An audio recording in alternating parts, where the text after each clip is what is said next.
Hey everybody, Dan York here. Today we're in Tiberias, Israel. We've moved out of Netanya. Yesterday I missed giving you guys your podcast, so you're going to get two today. Not when you wake up, but you'll get one later this evening when we get back from today's travels. Just to let you know a little bit about what we've been doing and what we did yesterday. We started out the day, got on the bus at 8 o'clock and went to Caesarea. And Caesarea is the city that King Herod of the Jews built for Caesar to pay tribute, or really to gain favor with Caesar because he wanted to be more stronger in the Roman Empire. And Caesarea was just a beautiful sight. It's right on the Mediterranean Sea.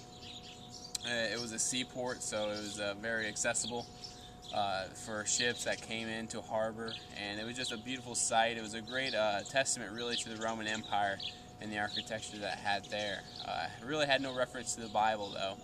After Caesarea, you'll see more stuff on my Facebook if you check it out. After Caesarea, we moved on to Mount Carmel.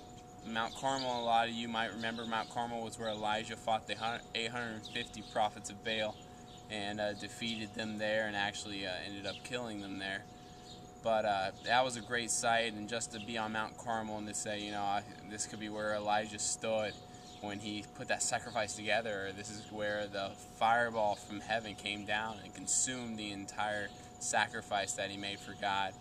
That's just an amazing sight, and just a great feeling. And to be able to look out on Mount Carmel and see the valley of Jezreel and just the vast and the beauty of the land that Israel was just an amazing sight yesterday. The most interesting one, I think, for my day was Mount Megiddo. And Mount Megiddo is actually sort of it's sort of like a man-made mount almost, but it's many layers of different eras of man that have been built upon each other.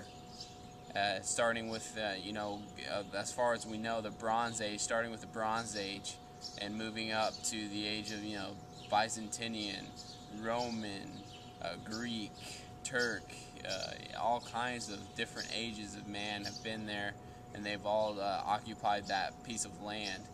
And it was just an amazing sight as well because it overlooked the Valley of Jezreel, or from Megiddo. If you translate Megiddo, it actually means Armageddon, and that valley right in front of Megiddo can be called the Valley of Armageddon, which many of you may make reference to Revelation 16, and that is the exact same valley, the Valley of Armageddon. It's where the Battle of Armageddon will take place. That is referenced in Revelation 16, and that was an amazing sight.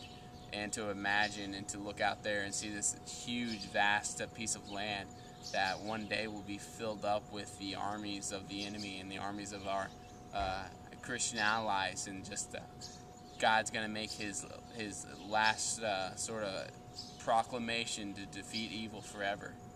And that was just amazing to get to see that, and it's just really a beautiful scenery that it was so beautiful that you could almost tell that it was meant for something much greater. It was meant for something that would be definitely a world changer in the future to come.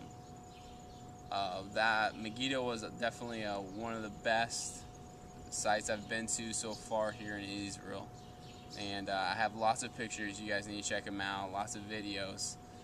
Brother Kim actually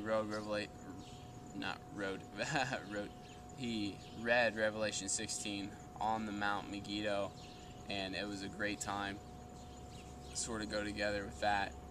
And the last thing we did, we went to the Mount Precipice, and this is the mountain that Jesus taught on when he was in Nazareth. Nazareth is where Jesus is from. Nazareth is also, it overlooks the Valley of Megiddo, the Valley of Armageddon, and Mount Precipice is where Jesus was teaching when the people of Nazareth threatened to kill him or threatened to stone him, and he had to actually, the story goes that he leapt, or he jumped down the mountain to escape his pursuers. And so it's sort of the first piece of land that we sort of got to walk at and sort of say, you know, this is where Jesus walked, this is where Jesus was.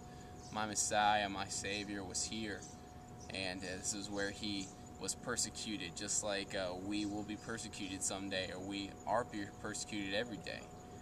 And just an amazing trip so far, and we're looking forward to much more. We haven't gone to Jerusalem yet, which is sort of like the climax of this trip. It's sort of like the icing on the cake. We've seen so much already, and we still haven't even seen Jerusalem yet, or the Western Wall, or the City of David. And so we're really excited. I sort of just woke up, but I wanted to make sure I got this to you guys there in the States, and I'll have more today once we get back from our trip. But that's all we did today. Check up with us still. I got more pictures on Facebook. I got my trailer up on Facebook for Israel, the tour of the Holy Land. So make sure you guys check that out and enjoy. Bye-bye.